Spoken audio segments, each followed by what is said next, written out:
అవును పావని, నీకు ఎలాంటి మొగుడు కావాలి?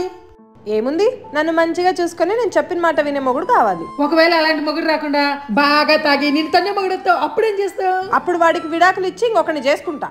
ఏయ్, ఏంటా పిచ్చి పిచ్చి మాటలు? ఎంత పెద్ద తప్ప తెలుసా మాట?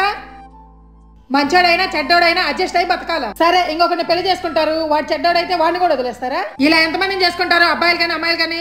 ఒక్కసారి ఇడిపోవాలన్న ఆలోచన మైండ్ లోకి వచ్చిందంటే వాళ్ళు ఎంత మంచిగా చూసుకున్నా నచ్చరు. ప్రతి దాంట్లో ఏదో తప్పు చూపిస్తూనే ఉంటారు. ఆడపిల్లలైనా సరే మగపిల్లలైనా సరే మీకు నచ్చేలా వాళ్ళు మార్చుకోండి, లేదా వాళ్ళకి నచ్చేలా మీరు మారండి. అంతేగాని ఇడిపోవాలని మాత్రం అనుకోకండి. అసలు ఇడిపోవాలన్న ఆలోచనే రాకూడదు. సారీ మమ్మీ, ఇంకోసారి అలా మాట్లాడను. నువ్వు ఎలా చెప్తే అలానే వింటా. అవును పావని, పిన్ని చాలా బాగా చెప్పింది. అందుకే పెద్దల మాట సద్దన్నం మూట అంటారు. పిన్ని చెప్పినట్టే మనం వినాలి.